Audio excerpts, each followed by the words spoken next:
قربانی کے بجائے غریبوں کی مدد کرنا کیسا ہے؟ کچھ لبرل لوگ کہتے ہیں کہ قربانی کے بجائے غریبوں کو پیسہ دیا جائے تو یہ قربانی کرنے سے زیادہ بہتر ہے، کیا ایسا کرنا جائز ہے؟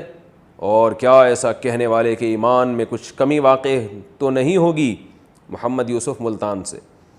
ایسا کرنے والے کے ایمان میں کمی واقع ہوگی اگر اس کو پتہ ہے کہ قربانی اسلام کا حکم ہے، پھر اس کے ایمان میں یقیناً کمی ہوگی، لیکن وہ جہالت ہے، اس کو پتہ ہی نہیں ہے، تو پھر ظاہر ہے جہالت، اس کی جہالت دور کی جائے گی۔ باقی یہ کہ قربانی اللہ کا حکم ہے۔ بقرعید کے دن میں نبی صلی اللہ علیہ وسلم نے فرمایا اللہ کو جانور کا خون بہانے سے زیادہ کوئی عمل محبوب نہیں ہے بقرعید کے دنوں میں۔ تو ابراہیم علیہ السلام کی سنت ہے یہ، اس کو زندہ کرنا پڑے گا۔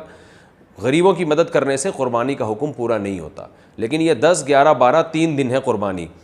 تیسرا دن گزرنے کے بعد پھر جانور ذبح کرنا کوئی عبادت نہیں ہے، سنت نہیں ہے۔ پھر بہتر یہ اگر کسی نے قربانی نہیں کی، جانور ذبح نہیں کیا، اب وہ قضا کرنا چاہتا ہے 3 دن گزرنے کے بعد، تو پھر قضا میں بہتر ہے کہ وہ صدقہ کر دے، جانور کی قیمت کسی غریب کو دے دے، وہ زیادہ ثواب ہے۔ لیکن ان 3 دنوں میں جانور ذبح کرنے ہی سے قربانی کی سنت پوری ہوگی۔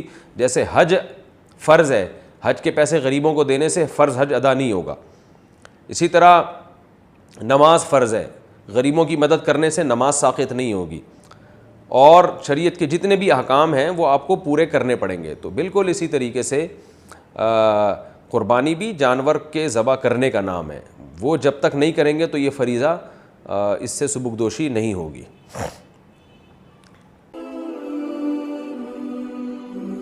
Ask Mufti Tariq Masoud.